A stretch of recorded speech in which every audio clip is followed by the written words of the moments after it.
Bueno, no sé ustedes qué piensan cuando ven esa imagen. ¿Ah?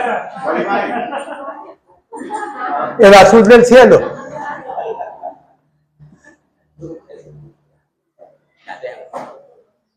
Pero tocarle manivela. ¿Ah? ¿Qué piensan de esa imagen? ¿Carlos Alberto? ¿Qué conste que vieron que quieren ver a Carlos Alberto? ¿Solo o con Marta? ¿Solo o con Marta?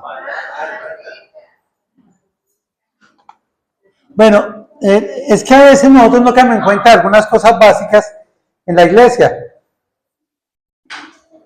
Y somos como muy informales o como muy plásticos, como ese muñeco que está ahí. Y la iglesia es un grupo de personas que quieren reflejar a Cristo. Y se necesita que seamos amables, atentos. Ahí se lo tengo, vea. ¿No lo querían? Estar ahí, sí. Trabajo duro que me tocó. Entonces yo pienso que la iglesia necesita eso. Que cuando la gente pase por acá nos vea como personas sonriendo, ¿verdad? Agradables. Pero imaginen que ustedes quieren entrar a una reunión y ven toda la gente así. ¿Qué hace uno? A mí que me invitaron a una reunión de salud, ¿verdad? Y yo entré y empecé a ver a los médicos así, y habían grandes especialistas. Y todo así, yo dije, ¿qué hago? ¿Me quedo o me voy? Porque es que como que no era. Ahora el tema era muy importante y era un tema de motivación. Y dije, pero si así es la motivación, ¿verdad?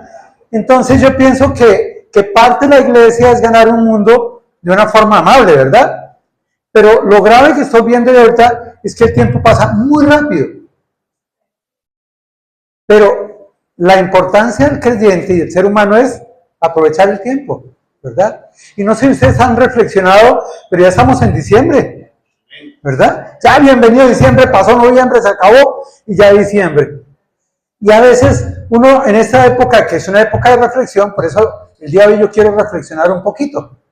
No tengo una enseñanza así profunda, que tomen nota, pero sí que reflexionemos un poco en un pasaje que ustedes conocen muy bien. Y que entendamos que ya llegó diciembre. Y que tal vez algunos dijimos, en el año 2025 voy a hacer esto. Ya se acabó. Y nosotros somos buenos para postergar la otra semana, el otro mes, el otro año, y el tiempo pasa, ¿verdad? Y hay un aviso importante que quiero decirles. ¿Qué será más importante? ¿La fecha o el evento? O la fecha. Por ejemplo, si yo les dijera que cumpleaños la semana pasada, ¿ustedes qué dirían? ¿Lo estoy diciendo? ¿Ah? ¿Alguien me daría un dulce hoy? ¿Y me cantarían el Happy Birthday? Pero yo les diría, no, yo cumplí hace 10 días, se la perdieron. ¿Ah? ¿Qué opinarían de mí? No se voy a celebrar, todo me chupe. Entonces yo quiero que entendamos que el tiempo pasa rápido, primero. Segundo, que más importante que las fechas son los eventos, excepto el aniversario. Porque si un hombre le dice a la esposa, mi amor, yo sé que fue hace una semana, ya la perdió. Olvídese. Lo único que el hombre debe respetar la fecha es el día del aniversario. Don Kevin ya sabe, ¿no? Y es que el problema es que ya llegamos diciembre y el mundo está celebrando las felices fiestas. ¿Pero qué felices fiestas? La Navidad. Yo ya por todo lado veo Navidad y Navidad, que yo fui a comprar una torta y me dijeron, se la tenemos de Navidad. Y yo, pero si estamos a 4. Yo, sí, pero desde ya estamos vendiendo las nuevas tortas de Navidad. Y yo le dije, no, yo quiero de las antiguas, de las de chocolate. Y dijeron, no, solo tenemos de fresa y ciruela. Pero bueno, porque el mundo ya está en versión Navidad. ¿Me entienden? Entonces yo hago preguntas y quisiera como entender por qué no se mueve esto. ¿Qué quiero yo hoy? Compartir una historia sobre la Navidad que sucedió después del nacimiento de Jesús. Dirán ustedes que estoy loco, ¿no? Quiero compartir algo en la Navidad, pero que sucedió después del nacimiento de Jesús. Y el tema de hoy es la adoración verdadera.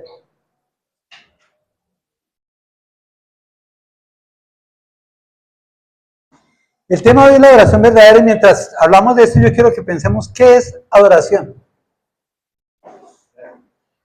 ¿Qué es adoración? ¿Ven? ¿Reconocer qué? Reconocer su poderío, su debilidad. No adorar a un Dios, adorar. Pero ¿por qué? O sea, hay diferencia entre adoración y alabanza, piénsenlo. Más tarde lo vuelvo a preguntar. Entonces el texto de hoy es en Mateo 2, los invito a que vayamos a Mateo 2. Vamos a leer del 1 al 12, pero luego alguien me lee el versículo 13 cuando yo le diga. Entonces dice Mateo 2:1. Cuando Jesús nació en Belén de Judá, en días del rey Herodes, vinieron del oriente a Jerusalén unos magos, diciendo, ¿dónde está el rey de los judíos que ha nacido? Porque su estrella hemos visto en el oriente y venimos a adorarle. Oyendo esto, el rey Herodes se turbó y toda Jerusalén con él. Y convocados todos los principales sacerdotes y los escribas del pueblo, les preguntó, ¿dónde había de nacer el Cristo? Ellos le dijeron, en Belén de Judea, porque así está escrito por el profeta.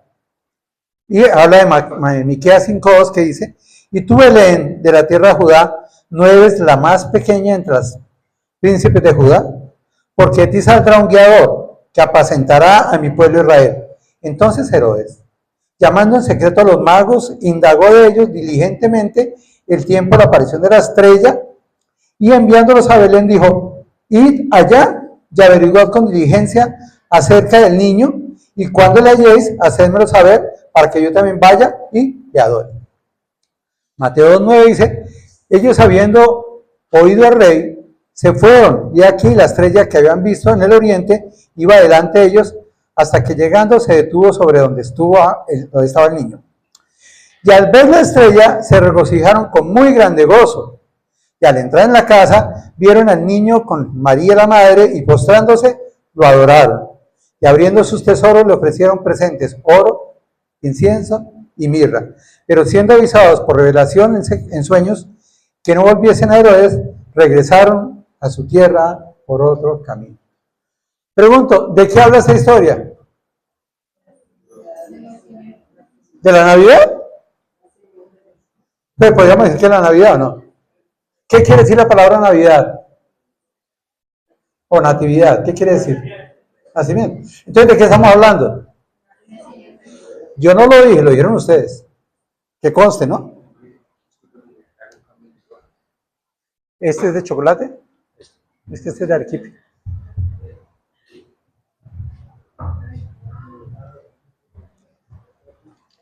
¿Y ahí se escucha mejor? Bueno. Oremos. Amado Dios, Padre Santo, te alabamos, te damos gracias, Señor. Padre, al confrontarnos con este pasaje, queremos reflexionar no solo en el pasaje mismo, sino en lo que significa ese pasaje para nuestros días hoy y el contexto de este pasaje, Señor. Entendemos que es de la Navidad, pero el tema es sobre la adoración verdadera, Señor. Por eso queremos, como dice tu palabra, ser adoradores en verdad. Y que todo lo que hagamos sea para tu gloria. En Cristo Jesús. Amén. Bueno, vamos a ir a los textos. Vamos a hablar dos cosas, por eso eran dos diapositivas. Una hasta el 8 y otra del 9 al 12. Y luego leemos el 13. Entonces dice en Mateo 2:1. Cuando Jesús nació en Belén de Judá, en los días del rey Herodes, vinieron del oriente a Jerusalén unos magos, diciendo, ¿dónde está el rey de los judíos que ha nacido? Porque su estrella hemos visto en el oriente y venimos a adorar. Vuelvo y hago la pregunta. ¿Qué es lo que resalta de ese texto? Del versículo 1. De la época. ¿Cuándo fue? En tiempo de Herodes. Pero específicamente, ¿de qué habla? Cuando nació Jesús. ¿Y eso cómo se llama? Navidad. Está, Carlitos, estos están muy duros hoy. Van a rajar. Y vamos a mirar de los personajes, ¿verdad? Entonces los personajes, primero dice que unos magos. Entonces cuando yo leí la primera vez sobre ese texto, los magos dije, ve, esa gente era de esos que hacían trucos y cosas de esas. Pero entrando yo a revisar la palabra magos, ahí es magoi. ¿Quiénes eran ellos? Primero que todo, eran sabios. No eran que hacían magias, eran sabios, eran consejeros, era gente de mucho dinero y lo ganaban dando consejos. ¿A quién aconsejaban ellos? A los reyes. O sea, cualquier rey de cualquier parte que tuviera un problema, los buscaba a ellos y les daba un resto de plata. Y ellos tenían su consultorio, yo pienso como médico, entonces un consultorio por allá lejos. Ahora les digo dónde. Y allá iba la gente a buscarlos. Algunos dicen que eran astrólogos y observadores del cielo. Eran astrónomos. O sea, ¿cuál era la especialidad de ellos? En medio de las estrellas y de lo que había en los cielos, encontraban mensajes. Y aprendían a mirar las estrellas y los mensajes que las estrellas tenían, ¿verdad? Pero fuera de eso eran consejeros reales, tenían mucha sabiduría. Ojo con eso. Eran estudiosos de textos religiosos. Conocían el Antiguo Testamento. Lo conocían. Ahora, ¿estos magos serían judíos? ¿Estos magos serían judíos? Esos hombres eran capacitados para interpretar señales. Piensen en estos magos o en estos sabios. Eran sabios, consejeros, conocían las estrellas, conocían del cielo, eran consejeros reales, eran estudiosos de textos religiosos y eran capacitados para interpretar señales. Ahora, ¿cuántos eran? Muy bien, no se sabe. Posiblemente eran 5. Lo único que estoy seguro es que eran más de 2. Porque dice, no, los regalos no tienen nada que ver. Si todos ustedes se reúnen y me dan 3 regalos, yo digo, hoy fui a la iglesia y eran 3 personas. ¿Ah? No tiene nada que ver. Una cosa es que le hayan dado 3 regalos y otra cosa es que fueran 3 magos o 3 sabios. No tiene nada que ver lo uno con lo otro. ¿Sí? Entonces, yo por ejemplo puse 5 ahí. ¿Por qué? Porque me gusta el número 5 porque representa la mano, no más. ¿Cuántos eran? No tengo ni idea. ¿Quiénes eran entonces? Probablemente procedían de la región de Babilonia o Persia. O sea, lo que era Caldea Babilonia, que es lo que hoy en día es Irak. Ojo con eso. Posiblemente vivían en Irak. Otros dicen que vivían en la Media Persia, que era Irán hoy en día. Piensen en un mapa. ¿Dónde queda Belén? ¿Dónde queda Irán? ¿Y dónde queda Irak? ¿Cerca o lejos?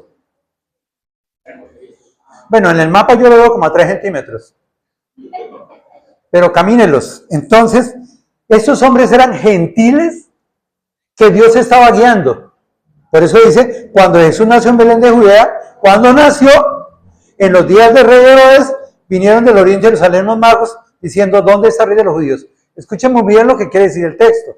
El texto está diciendo que cuando Jesús nació, hoy a las 5 de la tarde nació, estaba Herodes de rey, y los reyes vinieron del oriente, preguntando dónde está el rey de los judíos, que ha nacido, ¿por qué? Como conocían las estrellas, dice, porque su estrella hemos visto en el oriente y venimos a orarle. ¿Dónde vieron la estrella? ¿Dónde vivían? ¿Y qué hicieron? La siguieron. ¿Cuánto tiempo? No. ¿Y venimos a qué? Recuerden que el tema es la oración verdadera. Entonces, lo importante es que ellos fueron los primeros en reconocer al rey Mesías, que eran gentiles. No fueron judíos, sino gentiles. Juan 1, 11 y 12, a lo suyo vino, y los suyos no lo recibieron, mas a todos los que lo recibieron le dio potestad de ser ¿qué? Jesús llegó a los judíos. Herodes sí tenía mucho más que ver con los judíos, los fariseos, los escribas. Ellos lo rechazaron. Esos reyes que vinieron desde, digamos que Irán e Irak, caminaron un tiempo, ya vamos a ver cuánto tiempo caminaron, ¿sí? Venían con un propósito. Dejaron todo eso allá, escúchenme. Dejaron todas sus profesiones. Imaginen que ustedes tienen un trabajo donde gana en este momento 15 millones de pesos. Y le dicen que vaya por un tiempo para ver a Jesús. ¿Estarían dispuestos a dejar eso? Ellos sí. Entonces vamos a mirar su actuar. ¿Qué hicieron ellos? Entonces lo primero, tenían que ir del oriente a Belén. Eran más o menos 1500 kilómetros. En helicóptero, eso es chévere. Pero no había Copetrán tampoco. no había Bianca. Entonces tuvieron que caminar, y más o menos uno camina entre 25 a 30 kilómetros por día. ¿Qué quiere decir ellos? Que si caminaron 1500 kilómetros y de pronto un día les hizo mucha borrasca, mucha tormenta, o el desierto les impidió caminar, posiblemente demoraron más o menos de 15 a 18 meses. ¿Usted sabe qué es caminar 15 a 18 meses? Dejando todo allá, perdiendo cuánto dinero solo por venir a ver a Jesús y con el propósito de adorarle. ¿Qué opinan de eso? ¿Pero qué hicieron? Fuera de eso, no tenían GPS. No tenían un mapa como tal. ¿Quién los guió? La estrella. ¿Y qué hacen ellos? Seguir la estrella. Y ellos los guió. ¿Hasta dónde los guió? Hasta la casa. No al pesebre, ojo. No fue al pesebre, fue a una casa. ¿Qué hicieron ellos? Dejarlo todo porque Jesús era prioridad. Y ahí viene la pregunta para mí. Jorgito, ¿Jesús sí es tu prioridad? Ellos querían adorar a Jesús. Y para ir a adorar a Jesús, dijeron, Jesús es mi prioridad. ¿Sí entienden el contexto de eso? Porque yo a veces como que me levanto y me veo la rodilla y digo, yo hoy no voy a ir a la iglesia. Pero termino diciendo, no, Jesús es mi prioridad. Voy aunque me duela. O a veces digo, y se me hizo tarde para desayunar. Pues cuántas veces he hecho ayuno, ¿por qué no venirme en ayunas también? O está lloviendo, me fascina la lluvia, entonces yo eso no le tengo disculpa. Yo he tenido que contender con disculpas para no ir a la iglesia. Pero hasta entonces ninguna me ha convencido a mí. La pregunta es, ¿y a ti? ¿Jesús sí es prioridad para ti? Miren lo que estoy hablando de estos sabios. Eran tan sabios que dejaron todo porque entendieron que lo más importante en el mundo es buscar a Jesús. Vinieron a buscar a Jesús. Jesús era su prioridad. No sacaron disculpas, no sacaron nada de que de pronto el rey, de que de pronto la lluvia, que de pronto... Y eso que venir a sacar a un camello. Claro, estaban al lado de un camello, pero era más camello venir hasta allá. Mire, buscaron a Jesús y sabían que Jesús era ¿qué? El rey. Mire, ni siquiera el rey de ellos. Era el rey de los judíos. Ahora, ¿tendrían esfuerzo y constancia? ¿Ustedes creen que ellos después de 3, 4 meses de caminar dijeron, no, devolvámonos? Pues si se hubieran devuelto hubieran demorado mucho más. La vida cristiana, o cuando tú quieres adorar al verdadero Rey de Reyes, implica esfuerzo, constancia y disciplina. Pruebas habrán en la vida. Claro que sí. Obstáculos hay, claro que sí. Yo a veces voy a salir de la casa y la vecina, ay, Jorgito, estoy muy malo, mira, el señor de allá se está infartando. Y yo, qué pena, lleno al médico, tengo un compromiso. O a veces voy rápido, me miro y digo, no, ya, rápido. O no, tranquilos, denle esto. Pero para mí hay una prioridad en la vida. Buscarte Jesús. Estar con Jesús. A veces se necesita esfuerzo. Pero hay que ser constantes. Ellos tenían un gran propósito. ¿Cuál era? Ir a donde estaba ese rey. Conocer a Jesús. Pero tenían un propósito mayor. Más que conocerlo era adorarle. Y tuvieron que vencer muchos obstáculos. Yo no me imagino cuántos obstáculos. Y no es la prioridad del texto, ¿verdad? El texto no dice cuántos obstáculos. Lo único es que tenían enfocados que Jesús había nacido y se preguntaban, ¿dónde está el rey de los judíos que ha nacido? ¿Y por qué saben que nació? Porque habían visto su estrella. ¿Cuándo la vieron? Cuando empezaron a salir de sus casas. Y vieron esa estrella que iba y los guió hasta la casa. Pongámosle 15 meses. 15 meses. 15 meses dejando todo por seguir a Jesús, por buscar a Jesús. Ahora, miremos otro personaje, Herodes. ¿Quién era Herodes? Era el rey gobernante puesto por Roma, el tetrarca. ¿Por qué llamaba tetrarca? Porque era 4 veces rey, de Judea, de Samaria, de Galilea y de Perea e Idumea. Todos los territorios que rodeaban esa zona. Ahora imagínense, estaba Belén acá y todo alrededor era manejado por él. ¿Quién era Herodes? ¿El qué? El rey, él era el rey, escúcheme, él era el rey, allá, chévere, gobernando allá, decía, yo soy el rey, ¿verdad? Era un hombre violento, dice la historia, el texto no lo dice, era, bueno, tantico violento, mató a matar a su esposa, Mariane, mató a matar a 3 de sus hijos y mató a los líderes religiosos. Tantico violento, ¿no? Hombre, a veces le da mal genio. Ese era Herodes, un tipo egoísta, soberbio, ¿verdad? Representa el poder humano que se opone al reino de Dios, el ego, el orgullo humano, en quien tiene el control. Para mí en Herodes yo veo que él tenía el control del mundo, y el mundo era lo que le gustaba. Y así me pongo a pensar cuántas veces en mi mente yo quiero controlar las cosas y digo, hoy no voy a ir a la iglesia, hoy no voy a estudiar, hoy no voy a hacer esto. Pero ese es el orgullo, y ese era Herodes. Tan orgullo tenía que un día la esposa le dijo, no le voy a hacer almuerzo, mátenla. Y le decía, pero papá, mátenlos. Bueno, uno puede a veces ser violento, ¿no? ¿Cuál es el problema? Así era él. Ahora, dice el texto en Mateo 2:3, oyendo esto, rey Herodes se turbó y toda Jerusalén con él. Ese era Herodes. Ahora, la palabra turbar es confundirse. ¿Por qué se confundió? Pues sencillo, porque los reyes magos venían diciendo, ¿dónde está el rey de los judíos? Y van y dicen a Herodes, señor rey, venga, hay unos sabios por allá. Vimos a 5, no sé cuántos más habían detrás de ellos, y están preguntando por el rey. ¿Por cuál rey? Por el rey de los judíos. Pues dígale que vengan, acá estoy yo, ¿verdad? Y dicen, no, pero están buscando al rey de los judíos. Y usted es rey de toda esta zona. Ah, ¿cómo así? Entonces se confundió. Porque, ¿y por qué no a mí? ¿Cómo así? O sea, ¿será que van a poner otro rey? No, yo no voy a permitir eso. Dice entonces el versículo 4, su actuar, dice, y convocados todos los principales sacerdotes y los escribas del pueblo, les preguntó, ¿dónde había de nacer el Cristo? Y ellos le dijeron, en Belén de Judá, porque está escrito por el profeta. Y tú, Belén, de la tierra de Judá, no eres la más pequeña entre los príncipes de Judá, porque a ti saldrá un guiador que apacentará a mi pueblo Israel. ¿Y él no era tetrarca también de Judá? ¿Cómo así? ¿Van a hacer alguien aquí y a mí no me han pedido permiso? Entonces llama a estos escribas y sacerdotes. ¿Cómo eran los escribas y sacerdotes? ¿Quiénes eran los escribas?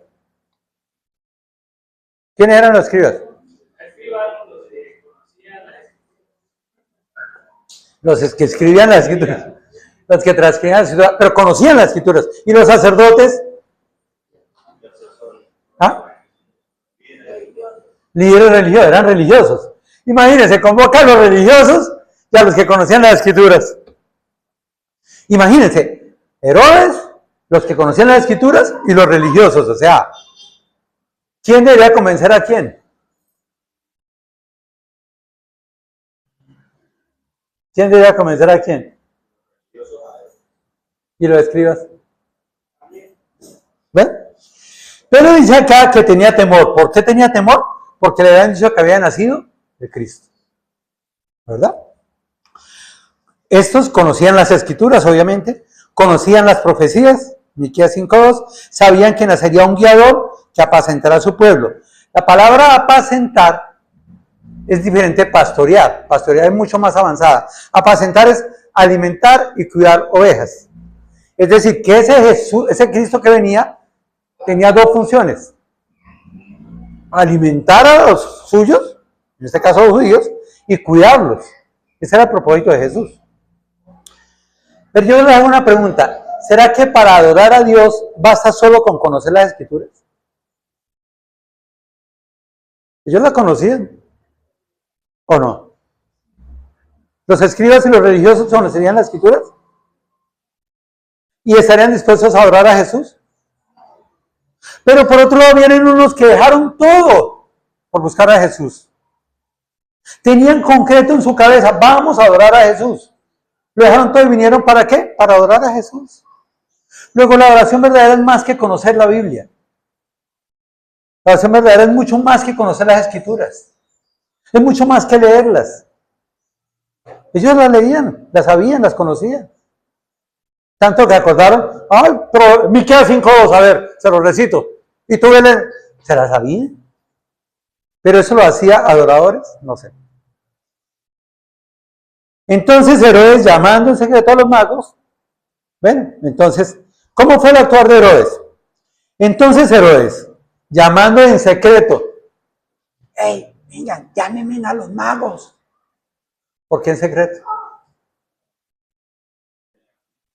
Tenía temor, estaban confusos. ¿Cómo así que nació el tal rey de los judíos, el Cristo?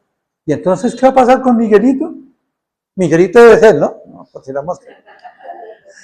Y entonces indagó a ellos diligentemente. Me fascina ser Herodes en esto, mire. Indagó, ¿cómo? Diligentemente. ¿Qué indagó? El tiempo, la aparición de la estrella. ¿Hace cuánto apareció la estrella? Y enviándolos a Belén dijo, id allá y averiguad con diligencia acerca del niño. Y cuando la halléis, hacedmelo saber para que yo también vaya y le adore. ¿Qué piensan de este texto? A mí me parece genial. ¿O no? Eso es como si yo hoy en día llamara a un pastor de una iglesia o a un líder de una iglesia y le dijera, venga, venga, venga. ¿Cómo es eso de que Jesús nació? ¿Estamos en Navidad? Ay, tan chévere, ¿Jesús nació ya? Ay, qué bueno. Oiga, yo quisiera conocer algo más de qué es la Navidad. ¿Usted por qué no va a una iglesia o ya usted que conoce una iglesia, sabe todo eso? Venga y me lo dice a mí. Porque la verdad me dan como ganas de ir a buscar a ese niño para adorarlo. ¿A mí me parece chévere eso? ¿O no? ¿Se me parece chévere eso? Si yo salgo por la calle y alguien me dijera, venga, Jorge, yo sé que usted asiste a una iglesia, cuénteme qué es eso de que Jesús nació, qué vino a hacer, porque a mí me gustaría adorar a Jesús. Yo estaría como contento, ¿no? Pero alguien me lee el versículo 13, Mateo 2:13. Después que partieron ellos, y aquí una que levántate y toma al niño y a su madre y huye a Egipto. Permanece allá hasta que yo te diga. Hasta el 18. Hasta el 18. Porque acontecerá que Herodes buscará al niño para matarlo.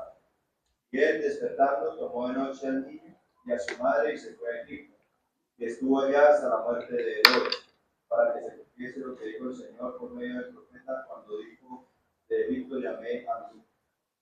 Herodes entonces, cuando se vio burlado por los magos, se enojó mucho y mandó matar a todos los niños menores de 2 años que había en Belén y en todos sus alrededores, conforme al tiempo que había inquirido de los magos. Perfecto. Ahí está bien. ¿Me entienden la realidad de Herodes? Llamó a los sabios.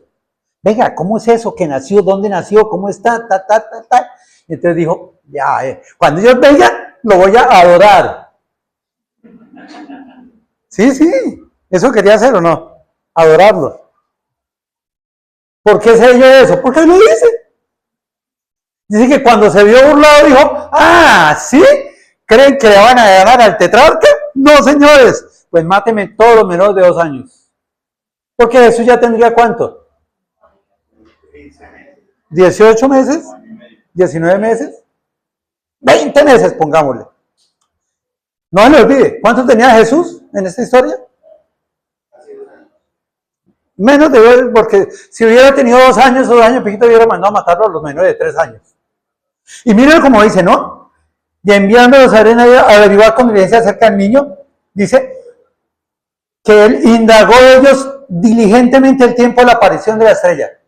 ¿Cuándo apareció la estrella? Porque él sabía que el día que apareció la estrella, ¿qué había pasado? Había nacido Jesús. Cuando apareció la estrella, había nacido Jesús. Y entonces él llevaba las cuentas. ¿Cuándo nació?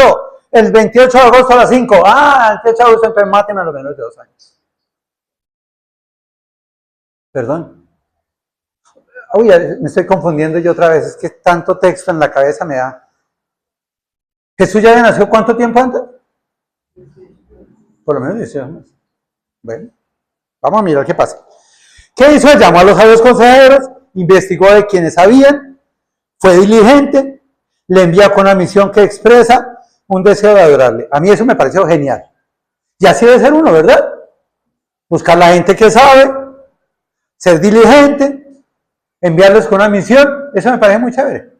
El único problema es lo que había en su corazón. La oración de él era matarlo. Ahí es donde está la cosa, ¿verdad? Y entonces, como dice el pibe, ¿verdad? Todo bien, todo bien. No, no estaba todo bien, porque quería era matarlo. Y yo me pregunto, ¿cuántas veces nosotros decimos vamos a adorar en la iglesia hoy? Y en nuestro corazón está ese el almuerzo, las ollas, los estudios, el salir rápido. Queridos hermanos, y yo también tengo que responderme a esta pregunta. Si estamos dispuestos a adorar a Jesús. ¿En nuestro corazón sí está adorar a Jesús? ¿O será que a veces somos como los escribas?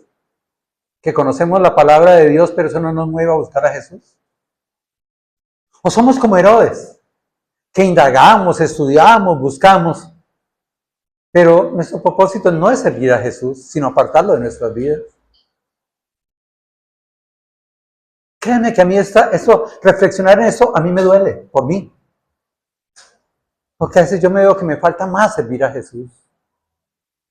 Porque a veces me falta constancia, disciplina. Esos sabios a mí me dan palo tremendo.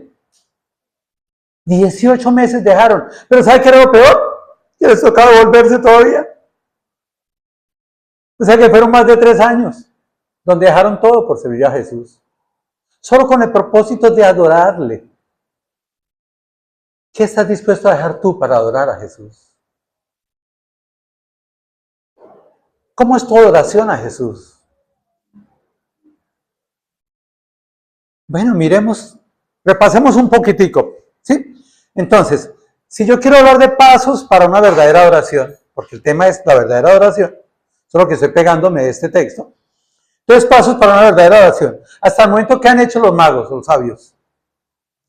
Primero, hacer del encuentro con Jesús una prioridad. Ellos dejaron todo por buscar a Jesús. Segundo, seguir fielmente la luz de la estrella que los guió. Fielmente. En ningún momento ellos dijeron, no, mano, cojamos un atajo. No. Ellos siguieron la estrella, siguieron la estrella.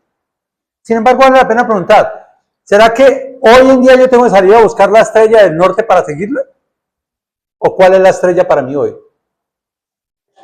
La palabra de Dios. Lámparas a mis pies tu palabra, lumbrera mi camino. Ella es la que me alumbra. Pero Jesús también dijo, en Juan 5:39, escudriñad las escrituras, porque a vosotros parece que hay salvación, pero no, Señor. Ellas son las que dan testimonio de mí. O sea, ¿yo a qué voy a la Biblia? A buscar a Jesús. ¿Y para qué busco a Jesús? Para rendirme ante Él y adorarle. Para obedecerle. No es para ser cabezón, sino para usar el corazón. Mire, dejaron todo. Entendieron que Jesús era una prioridad. Buscaron a Jesús, el Rey de Reyes, el Rey de Israel. No era su rey, pero lo hicieron su rey. Tuvieron esfuerzo y constancia. Tenían un gran propósito, conocerlo, pero para adorarle. Y ya vamos a hablar de qué es adorar. Vencieron obstáculos. Claro que vencieron muchos obstáculos, ¿verdad? Mire el versículo 9. Ellos habiendo oído al rey ¿se qué? Versículo 9. Ellos habiendo oído al rey se fue. ¿Qué refleja el rey ahí en ese momento? El mundo. Ellos estaban escuchando el mundo, pero dijeron, no, yo no quiero el mundo. Yo busco a Jesús. Se fueron, ¿verdad? Miremoslo un momentico más. Ahí están por lo menos 5 reyes, no sé cuántos eran, repito, que llegaron a la casa ya, aquí llegaron a la casa, ¿no? Ellos habiendo oído al rey, se fueron, y aquí la estrella que habían visto en el oriente, cuando, hace 18 meses, iba delante de ellos, delante de ellos, delante de ellos, delante de ellos, y paró. Mire, hasta que llegando se detuvo. ¿Qué pasó con la estrella? Se detuvo. Ahora, yo me imagino a veces esos viajes que uno se pega 18 horas. Por ejemplo, dice uno de aquí a Pasto. 28, 30 horas. Cuando llega, dice el señor, el conductor dice, llegamos. Ay, ¿qué hace uno? Ay, por fin llegamos, ¿verdad? Ay, siquiera. Pero ellos no pensaron en eso. Llevan 15 meses, pongámosle. 15 meses caminando. Cuando ven la estrella que para, ¿qué dijeron? Menos mal ya, ¿cansados? No, me gustan las palabras que dicen ahí. Hasta que llegando se detuvo sobre donde estaba el niño y al ver la estrella parada, ¿se qué? ¿Con qué? ¿Qué quiere decir la palabra regocijarse con grande gozo? ¿Qué es gozo? Ya hemos hablado muchas veces. Gozo es mi satisfacción en mi relación con Dios. Alegría es satisfacción con lo que yo escucho y felicidad con lo que yo tengo. Pero gozo es mi relación con Dios. Luego, si gozo es mi relación con Dios y esos hombres que venían caminando, al ver que paró la estrella, ¿qué fue lo que sintieron? ¿Por qué? Porque ya habían llegado a... Porque dijeron, nos vamos a relacionar con Dios. ¿Y qué sucede? Mire, ya al entrar en la casa vieron al niño con María y postrándose la adoraron. ¿Ah, no fue la Virgen María? Ah, no. ¿A quién? ¿A quién estaban buscando? ¿Y para qué lo estaban buscando? Para adorarlo. 16 o 15 meses cumplieron su propósito. Por eso al ver la estrella que se detuvo, se regocijaron con grande gozo. Entonces dice acá, primero se apartaron del mundo, del gobierno material, porque Dios les dijo, venga, no, nos vamos. Siguieron fielmente a la luz de la estrella que les guiaba. Hoy en día seguimos la palabra de Dios. Se gozaron ante el encuentro con Jesús. Querido hermano, y si hay algún amigo esta mañana visitándonos, yo no puedo encontrar a Jesús y relacionarme con Él si no siento gozo. Entiéndame, estos hombres caminaron 18 meses, 16 meses, 15 meses, y al verlo no hablaron de cansancio, nada físico. Su concepto fue totalmente espiritual. Nos gozamos en el Señor. Nos gozamos en el Señor. Yo te pregunto, ¿qué pesa más en nuestra vida? ¿La parte física? ¿La parte emocional? ¿O la parte espiritual? Porque si es la parte espiritual, entonces cuando a mí me duele la rodilla, eso es físico. Yo digo, para eso hay aspirina, pero me voy para la iglesia. Si es la parte emocional, ay, es que estoy triste porque está lloviendo, pues consuélese y camine, vamos a buscar la parte espiritual. Pero si yo dejo la parte espiritual para lo último, no estoy haciéndolo en los sabios. O sea, no soy sabio. ¿Me entienden lo que estoy hablando? Ellos lo dejaron todo por seguir a Jesús. Y al ver la estrella, al verse que iban a ver a Jesús, sintieron gozo, ¿verdad? Se encontraron con Jesús, lo conocieron y entraron ¿qué? A conocerle. No lo habían conocido hasta el momento. Sabían de la palabra de Dios, del Antiguo Testamento. Sabían que iba a venir. Claro, sabían Miqueas 5:2. Sabían que ese Jesús era rey, porque dijeron al rey de los judíos. Y se gozaban porque sabían que era Dios. Reconocieron su grandeza porque ¿qué hicieron? Se postraron ante Él. La palabra postrarse es que yo me rindo ante la grandeza de otro, reconociendo mi inferioridad. Por eso se postraron. ¿Y qué hicieron? Lo adoraron. Lo adoraron. La oración es el resultado de conocer a Jesús y gozarse en Él. No es la base. O sea, yo no adoro a Jesús para buscarlo. No, qué pena. Yo adoro a Jesús porque lo conozco, porque me gozo en Él, porque siento su presencia, porque me anima, porque me consuela. Pero si el mundo me atrae más que Jesús, no puedo adorarle. Lo haré físicamente. Y a veces yo me acuerdo, hace muchos años en alguna iglesia en las que yo estaba, que después de que cantábamos los himnos, alguien decía, ¿qué decía la segunda estrofa del segundo himno que cantamos?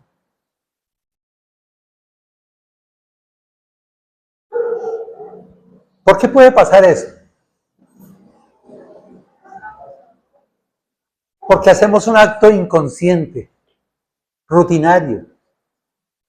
Pero en verdad, si estamos adorando a Jesús, estamos sintiendo las palabras que cantamos, estamos sintiendo la oración con la que lo adoramos. Si está saliendo de nuestro espíritu y ese espíritu contacta con el espíritu de Dios para hacernos ver la grandeza de Jesús. La oración verdadera no puede ser un acto rutinario, inconsciente. Que yo les pregunté, ¿cuántos himnos cantamos esta mañana en la Santa Cena? ¿4? ¿5? ¿Y cómo eran? Bonitos, bonitos, ¿para qué? No, hermanos. Creo que si en verdad queremos orar a Jesús, tenemos que ser más constantes, más fieles, tener gozo, encontrarnos con Él plenamente. Pasos para una verdadera oración. Ahora sí pregunto, ¿qué es alabanza? ¿O qué es adoración?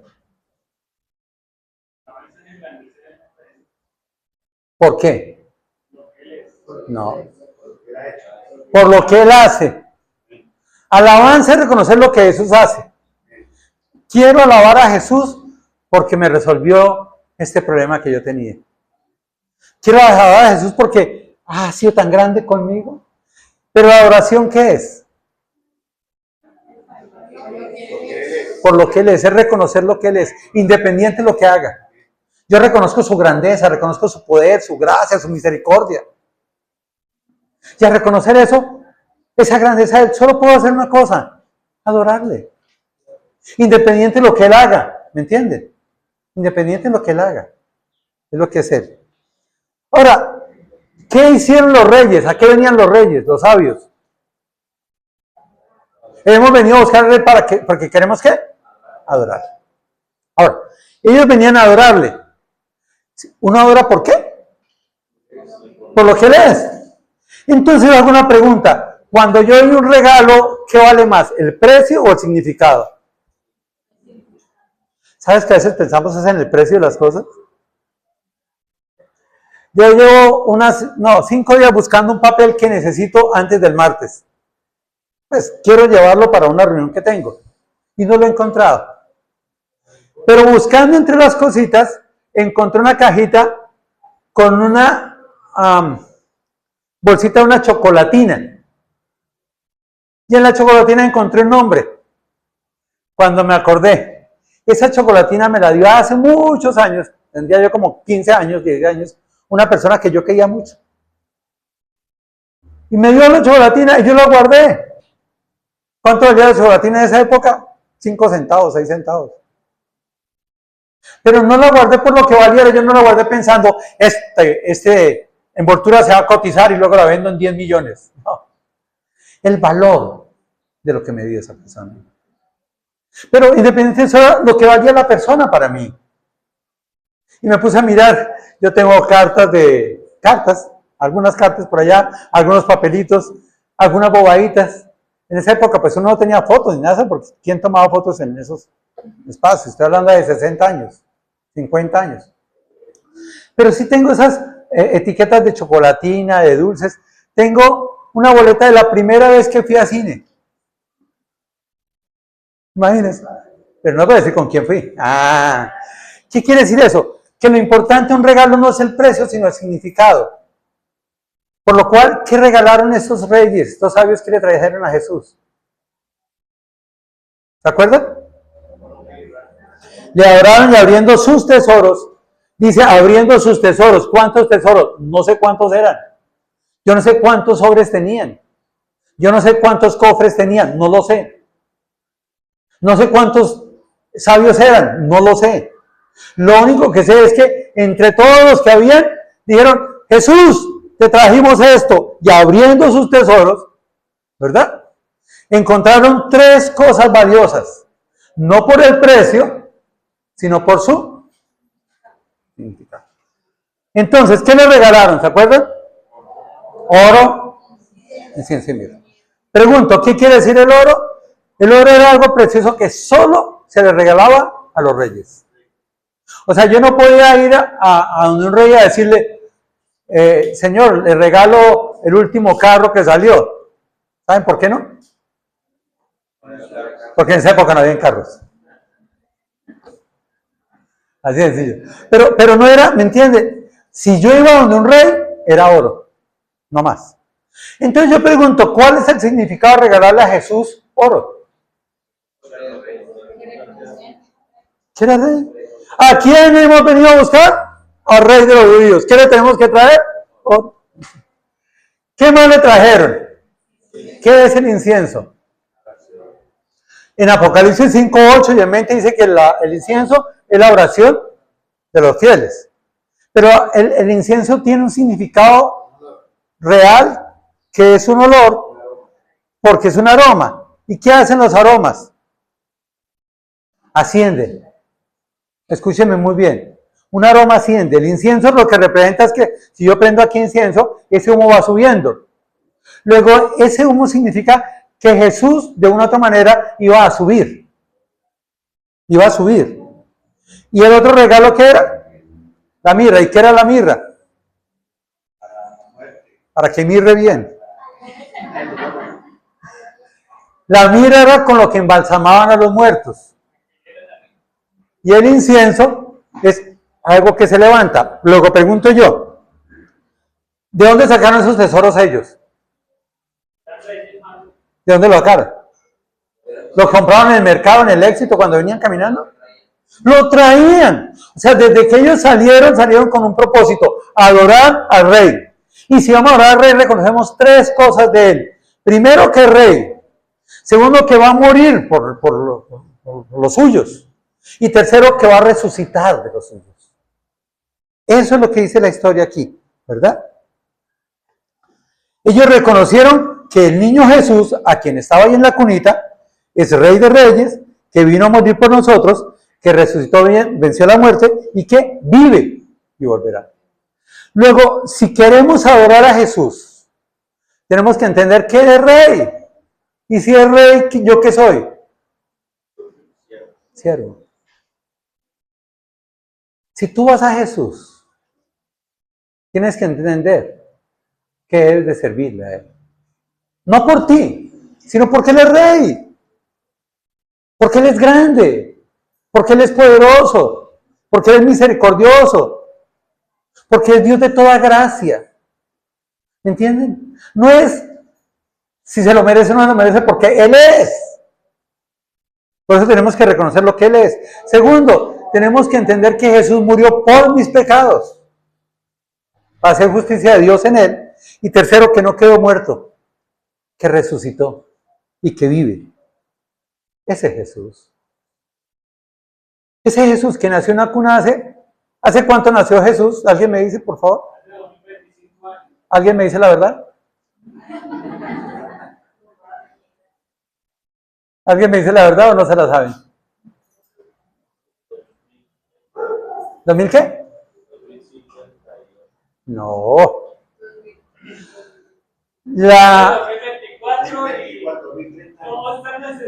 No. Se cree que Jesús nació 3 a 6 años antes del año 0. O sea, Jesús nació hace más o menos 2028, 2029 años. Segundo, ¿en qué fecha? Posiblemente, ¿a qué horas? Posiblemente entre agosto y septiembre. Posiblemente entre agosto. Y entonces viene la gran pregunta mía, ya se la voy a hacer.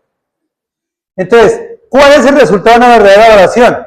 Pues la verdadera oración es buscar a Jesús. Es ser orientados por una luz, que es la palabra de Dios. Es entender que Jesús murió por mis pecados, me gozo en Él, entro en intimidad con Él, y dice aquí al final, pero siendo avisados por revelación en sueños, que no volviera a Herodes, regresaron a su tierra por otro camino. O sea, yo no puedo orar a Jesús si mi vida sigue igual. No puedo. Cuando yo sé que Él es Rey, cuando yo sé que murió por mí, cuando sé que es vivo y que volverá por mí, mi vida tiene que cambiar. La vida de Herodes no cambió. Siguió siendo violento, tanto que mandó matar a todos los menores. Yo te quiero preguntar, y me he preguntado muchas veces, después de conocer a Jesús, ¿mi vida sigue igual? ¿Mis prioridades siguen igual? ¿Mis temores siguen igual? ¿Mi ansiedad sigue igual?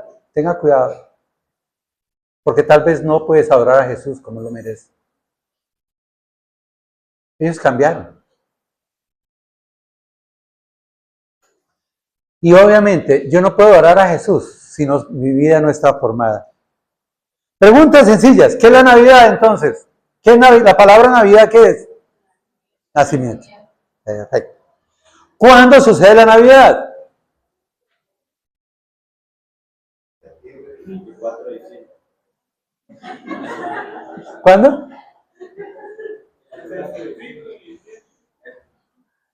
La Navidad, el mundo la celebra el 24 de diciembre. El mundo. Ahora viene otra pregunta. ¿Cuándo nació Jesús? Pongámosle que en septiembre, ¿de qué año? Del año -4 o -5 de la era cristiana. El Señor no quería que nosotros adoráramos días, momentos, La otra pregunta es, ¿cuándo fue la Navidad para los Reyes Magos? Para los sabios. Cuando los regalos, 18 meses después. Y yo, ¿por qué me preocupo por 2 o 3 meses? Si llegaron 18 meses, el propósito no es la fecha, el evento. Y la verdadera Navidad es que Jesús nazca en mi corazón. Ahora, ¿cuál es el propósito de la iglesia?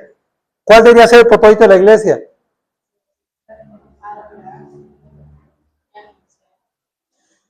Segunda de Corintios 5:17 dice, de modo que si alguno está en Cristo, nueva criatura es, las cosas viejas pasaron aquí, todas son hechas nuevas.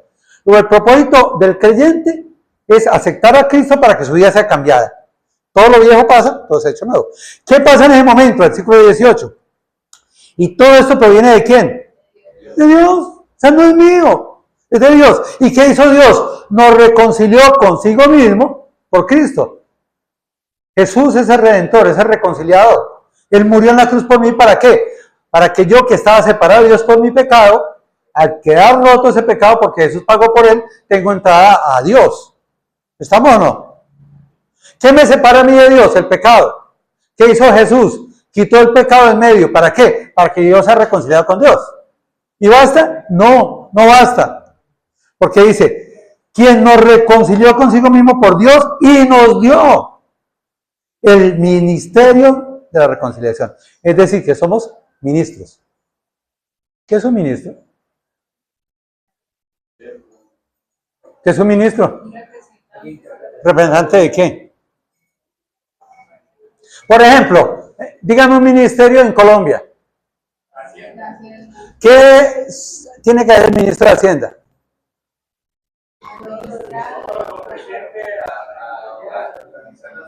A los terrenos, a las clases, ¿cierto?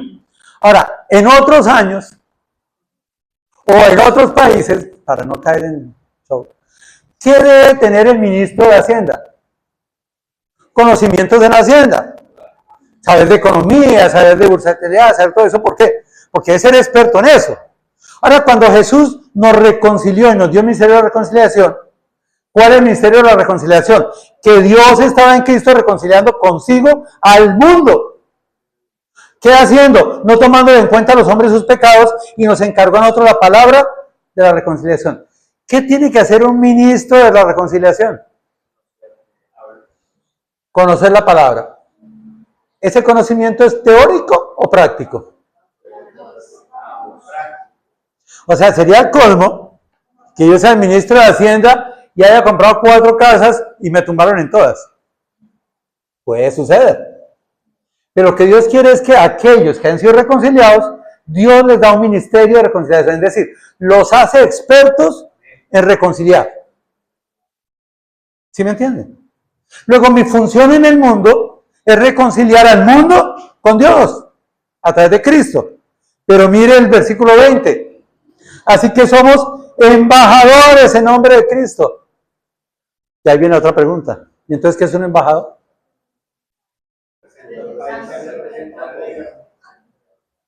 ¿Representa un país? ¿En otro país? ¿Y yo por qué soy embajador si estoy viviendo en Colombia siempre? Porque mi ciudadanía está en los cielos. Es decir, cuando yo recibo a Cristo, soy reconciliado con Dios. Y me cambia de nacionalidad. Me dice usted celestial, pero no me lo llevo para allá todavía. Lo dejo allá porque usted va a ser embajador. Yo tuve temor cuando recibí a Cristo. ¿Por qué? Porque a mí me dijeron, mire, el propósito que Dios tiene para tu vida es que seas salvo. Y entonces yo seguí pensando, Dios quiere que yo sea salvo. El propósito de Dios es que yo sea salvo. Y entonces un día me dicen, el 1 de mayo de 1990, a las 9:15, me dicen, Jorge, recibe a Cristo y serás salvo. No me conviene. Oh, Jorge, ¿por qué no? Me decía Roberto. Porque si el propósito de Dios es que yo sea salvo, y si recibo la salvación, entonces me voy a morir. ¿O no? Si el propósito de Dios es que yo sea salvo, y soy salvo, ya no va a haber propósitos conmigo. A mí me alegró y me animó este versículo. Él me reconcilia, pero no para llevarme a la salvación, sino para encargarme a mí el ministerio de reconciliación y me nombra embajador, porque mi ciudadanía está en los cielos, pero yo tengo que dar testimonio de los cielos aquí. Por eso sigue diciendo, como si Dios rogase por medio de nosotros, o rogamos en nombre de Cristo, reconciliados con Dios. ¿A quién? Al mundo. Mire lo que decían antes, versículo 19. Dios estaba en Cristo reconciliando consigo al mundo. Dios me reconcilia a mí para que yo reconcilie al mundo con Dios. Y aunque mi ciudadanía está en los cielos, Dios me dice, viva como debe vivir en los cielos, pero anunciando el evangelio allá en la tierra. Al que no conoció pecado, por nosotros lo hizo pecado para que nosotros fuéramos hechos justicia a Dios en él. Y le dice a la iglesia, y Jesús se acercó y les habló diciendo, toda potestad me da en los cielos y en la tierra. Por tanto, id y haced discípulos a todas las naciones, porque ustedes son embajadores del cielo en toda la tierra. ¿Cómo? Bautizándoles, enseñándoles, bautizándoles en el nombre del Padre y del Hijo y Espíritu Santo, y enseñándoles que guarden todas las cosas que os he mandado, y aquí yo estoy con vosotros todos los días hasta el fin del mundo. Pregunto, ¿dónde debe estar el enfoque de evangelizar y discipular? ¿En el cuándo o en el cómo? Porque el cuándo es todos los días. Entonces, ¿yo por qué me pongo a preguntar y a pensar cuándo es la Navidad? Lo importante es el cómo uso la Navidad para evangelizar a otros y reconciliarlos con Jesús. Entonces, la gran pregunta que yo me hago, si yo quiero evangelizar, ¿a quién puedo evangelizar más fácilmente? ¿Al que tiene los oídos tapados o al que los tiene abiertos y deseosos? Desafortunadamente, el mundo tiene dos periodos muy críticos, que es la Semana Santa y la Navidad. Porque la Semana Santa la gente se va a parrandear, a fiesta y todo eso, y es la Semana Santa. Y en la Navidad, ¿cómo es? Lo mismo. Ahora yo hago una pregunta, ¿cuál es la mejor fecha para evangelizar? No, no siempre. No siempre. Para mí, las fechas más importantes para evangelizar es la Semana Santa y la Navidad. Porque la gente está abierta para eso. Porque yo en Semana Santa le digo, ve, ¿y usted por qué anda allá de rodillas? Porque es que estamos en Semana Santa. ¿Y qué quiere decir la Semana Santa? Que Jesús murió por mí. ¿Y usted, Jesús murió por ti? Ah, y si Jesús murió por ti, ¿qué hizo? Pagó todos mis pecados. Y si Él los pagó, ¿usted por qué está de rodillas? ¿Cómo así? ¿Qué quiere decir con eso? Venga, siéntese acá y hablamos de eso. ¿Sí me entiende? Y la Navidad, la gente está abierta a escuchar de Jesús. Aunque no lo ponen en el pesebre, todo el mundo sabe que es Jesús. Mire, cuando antesitos de irme yo para Cabecera, cuando estaba allá en Provenza, yo conseguí 4 jóvenes que tocaban la guitarra, porque yo, pues ustedes saben que soy solista, ¿no? Cuando yo canto se van y me dejan solo. Pero yo con esos jóvenes salía y nos íbamos a cuanta casa me invitaran. A mí no me importaba dónde fuera, quién fuera, no me importaba si iban a dar lo que daban. Me acuerdo que una vez fuimos y estaban dando aguardiente. Jorgito, ¿quiere? No, mano, más bien se lo cambio por una torta. Y eso, yo engordaba en esa semana cantidad, porque imagínense, 4, 5, 6 novenas diarias. Eso era tremendo, pero compartíamos el evangelio y la gente oía. Yo nunca me puse a pensar, a decirles, mire, perdidos, ignorantes, la Navidad es en septiembre, ¿para qué la celebran? ¿Por qué voy a pelear eso? Si la gente está abierta al evangelio, ¿qué tengo que hacer yo? Aprovechar. Así de sencillo es, ¿verdad? Hermano, si la gente... Bueno, ¿qué es la Navidad? ¿Y si yo les dijera que no?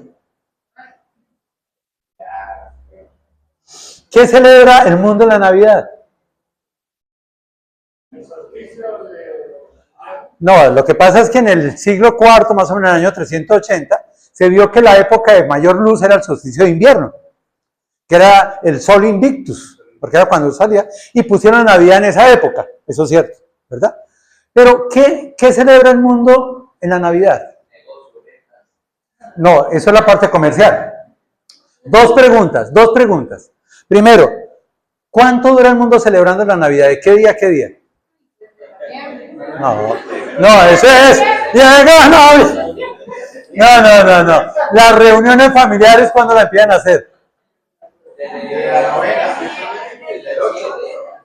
¿Cuál 8? No. ¿Desde qué? No. ¿Desde cuándo? Casi. Desde el 16. Escúchenme muy bien. Lo que yo me acuerdo es que hay una reunión de familias y era lo que yo hacía, empezar el 16. ¿Y cuándo terminan? El 24. ¿Cuántos días son? 9 días. ¿Por qué celebran 9 días? Porque 16, 17, 18, 19, 20, 21, 22, 23, 24, 9 días. ¿Pero por qué celebran 9 días? Porque son las novenas. Este chino, sí es inteligente. Pregunto, ¿por qué se celebra una novena? ¿Por qué se celebra una novena? No. Dios mío, perdónalo. Repito, si yo les digo, me invitaron a una novena mañana, ¿ustedes qué piensan? Mañana. ¿Cómo? No, me invitaron a una novena, voy a ir a una novena. Es más, voy a anunciar el evangelio en una novena.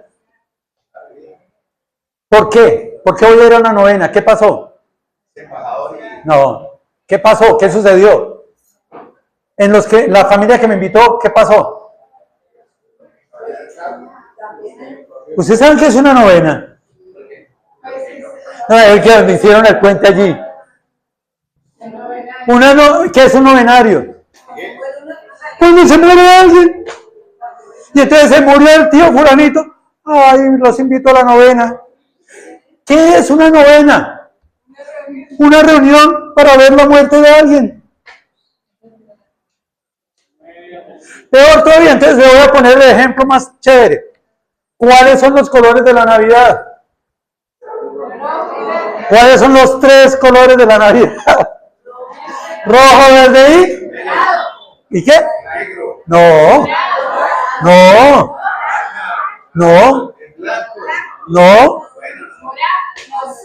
Miren los árboles de Navidad, ¿qué colores tienen? Rojo, verde y dorado, amarillo, dorado. Permítanme decirles, qué pena con ustedes, yo no soy muy sabio, pero por lo menos eso sí lo sabe uno. Que en la Navidad no es nacimiento sino muerte. ¿Qué se hace? Una novena. ¿Por qué hace una novena? Porque alguien murió.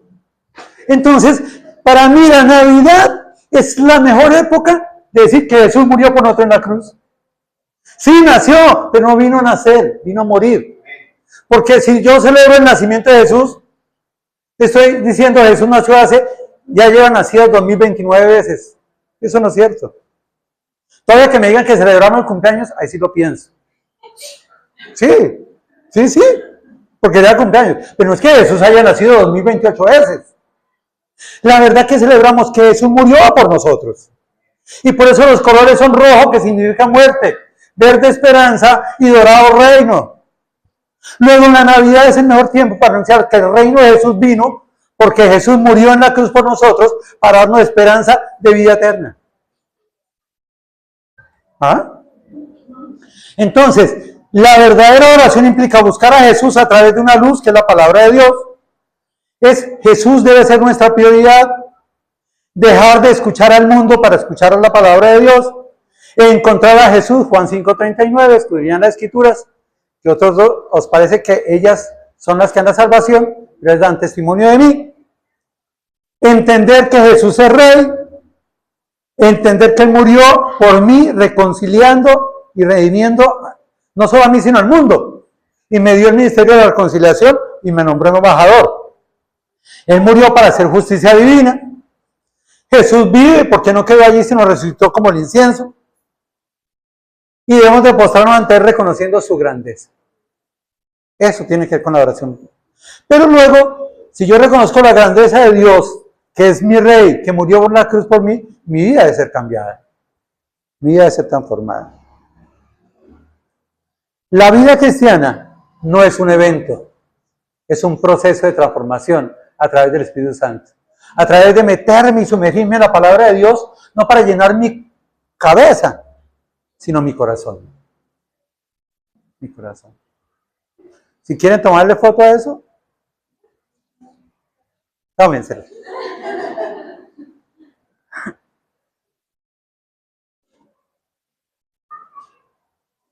Juan 4:23 dice, mas la hora viene, y ahora es cuando los verdaderos adoradores adorarán al Padre en espíritu y en verdad. ¿Tú quieres adorar a Jesús? Solo hay dos formas de hacerlo. En verdad en vuestro corazón y con todo el espíritu. Siendo el espíritu quien te guíe. Porque también el Padre tales adoradores busca que le adoren. Dios es espíritu. Y los que le adoran en espíritu y en verdad es necesario que le adoren. Amado Dios. Padre Santo, te alabamos y te damos gracias por tu palabra. Padre, guíanos. No a través de las estrellas, sino a través de tu palabra y del Espíritu Santo, para ser verdaderos adoradores, Señor. Refleja en nuestro corazón y en nuestra mente la calidad de adoración que estamos dando. Para entender que muchas veces somos como Herodes, que solo queremos lo nuestro y no lo tuyo. O aún como los escribas y los religiosos que conocían mucho de tu palabra, pero no la practicaban. Pero tú quieres una oración en espíritu y en verdad. Guiados por tu espíritu y en verdad de nuestros sentimientos, de nuestro corazón, de nuestro amor. Que tú seas ese Rey de reyes y Señor de señores.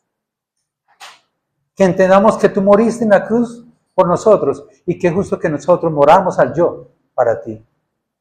Señor, toma nuestras vidas, toma nuestros seres, cambia nuestros pensamientos, cambia nuestra mente y haznos en verdad entender ese gozo que solo hay al tenerte a ti, esa relación plena contigo y entender que somos ministros y embajadores tuyos y que la función es anunciar el Evangelio y discipular a los que llegan a él. Padre, que seamos verdaderos adoradores. Oro por esta tu iglesia, Señor, para que entendamos que el propósito no es discutir cuándo es la Navidad, sino cómo a través de la Navidad anunciar la muerte de Jesús como pago de nuestros pecados. Para tu gloria, en Cristo Jesús. Amén. Muchas gracias, hermano.